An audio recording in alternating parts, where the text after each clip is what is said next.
Tengo dos excusas en mi mente para recortar mi día y a mi casa regresar. Son un par de mágicas princesas con pijamas y con trenzas que juegan a ser mamá. Y ya se han dado cuenta que soy débil y con solo una sonrisa pueden todo conseguir. De mi corazón se han vuelto dueñas y me alegran la existencia. Hola, les saludamos desde tu espacio Mujer, Fuente de Inspiración. Les enviamos un cordial saludo a cada uno de sus hogares y sobre todo pues en este día tan maravilloso que tenemos estaremos disfrutando de esta presencia del doctor Juan de Dios. Claudia, hola. Hola, bienvenidos a Gracias. Su espacio. Sí, gracias Silvia. Hola, ¿cómo estás? Doctor, bienvenido. ¿Cómo estás? Gracias, excelente. Mejor ya no podría estar con tan buena compañía. Muchas gracias. Hemos tenido una secuencia de programas muy interesantes con el doctor. Muchas gracias por abrirnos sus hogares, darse este tiempo para poder conocer sobre todo más de su vida, mejorarla. Y doctor, hoy vamos a tratar un tema muy interesante que se llama las diferentes etapas de la vida. Pues sí, qué bueno. Un saludo muy afectuoso para todos ahí en sus casas o en sus ambientes donde se encuentren en este momento. Damos gracias a Dios por estar una oportunidad nueva acá entre todos juntos nosotros en nuestro espacio Mujer Fuente de Inspiración. Y me agrada muchísimo tener que intervenir en este tema tan valiosísimo, las diferentes etapas de la vida. Es un tema sumamente interesante que obviamente nos va a dar la oportunidad de hacer una reflexión bastante profunda donde sea posible identificar las distintas facetas que también le podríamos llamar a las instancias de las etapas de nuestra vida. Hay muchísimas instancias en las que a veces damos por un supuesto que las cosas tienen que ser como se presume que son, pero muchas veces hay muchas alteraciones o hay muchísimas ignorancias al respecto y por eso no logramos canalizar las distintas etapas de nuestra vida. Esas facetas tan importantes donde todos tenemos una instancia para iniciar, una instancia para avanzar, una instancia para crecer, una instancia inclusive hasta para dejar de ser. En muchas cosas que a veces tratamos de ser muy totalitarios en todas las distintas facetas o a veces totalmente ausentes en las distintas facetas o etapas. Por eso es que es tan necesario que este tema lo podamos abordar hoy con una trascendencia para todos nosotros juntos, puesto que no se trata solo por el análisis nuestro que podamos aclarar muchas cosas, sino se trata de involucrarnos todos, porque la misma medida es casi igual para todos en las distintas instancias. La diferencia está en cómo lo llevamos a cabo. ¿Por qué? Porque la medida es igual, dije, para casi todos en las distintas instancias, pero la forma en que lo realizamos difiere por completo. ¿Por qué? Porque tiene que ver sustancialmente los elementos que nos conjuntan o algunas circunstancias que están ahí en nuestro entorno, que inclusive pueden ser facilitadoras o en su defecto entorpecedoras. O igualmente ni siquiera nos dan los espacios muchas veces para poder entender cuáles son las facetas en las que tenemos que identificarnos en esas etapas de nuestra vida.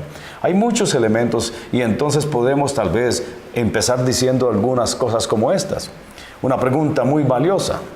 ¿Dónde estabas tú? ¿Dónde estábamos nosotros antes de nacer? Es una buena pregunta y quizás tú podrías dar muchas respuestas.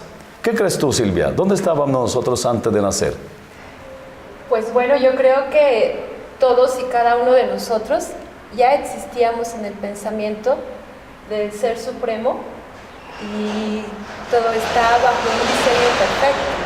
Ahora que tenemos el conocimiento por excelencia, el conocimiento que viene de la fuente correcta, ahora podemos descubrir y saber que desde antes de la concepción, cada uno de nosotros ya existíamos en la mente del Creador. En efecto. ¿Por qué? Porque el autor de la vida no es el mismo ser humano, aunque a partir de que nosotros nos disponemos a cumplir con nuestras naturalezas humanas, obviamente vamos a provocar una multiplicación de nuestra especie humana.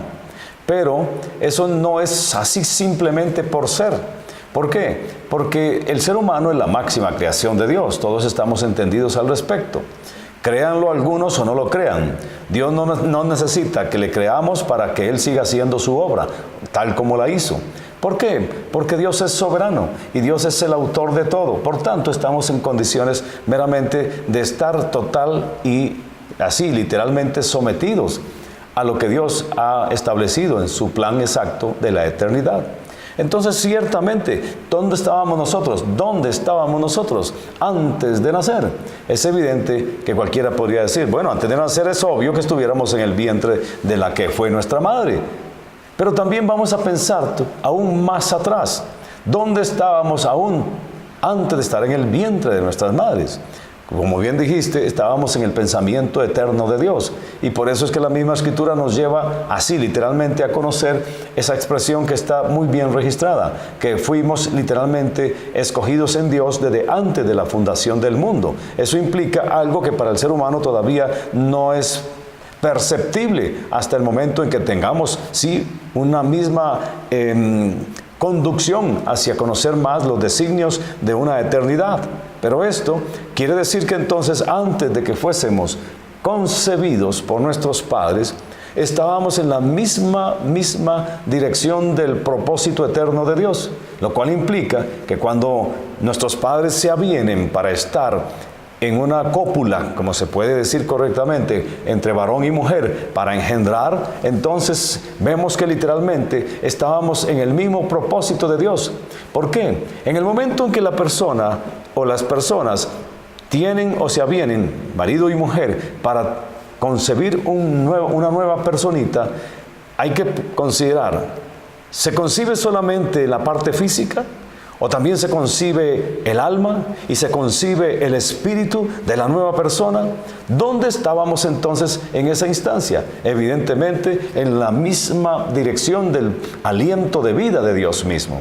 Él quiere decir que el espíritu de la persona es incorporado o ingresado a la misma personita que se engendra en el momento que es la concepción humana, y entonces ahí empieza ese proceso de Dios, algo muy pero muy intangible a cualquiera persona, pero que igualmente lo podemos hacer tangible cuando nosotros vemos cómo se va desarrollando el vientre, se va aumentando el vientre de la madre, y vemos que inclusive la misma personita en el vientre empieza a tener estímulos, o inclusive cuando tocamos la misma pancita de la madre, notamos el movimiento de la personita que está ahí adentro.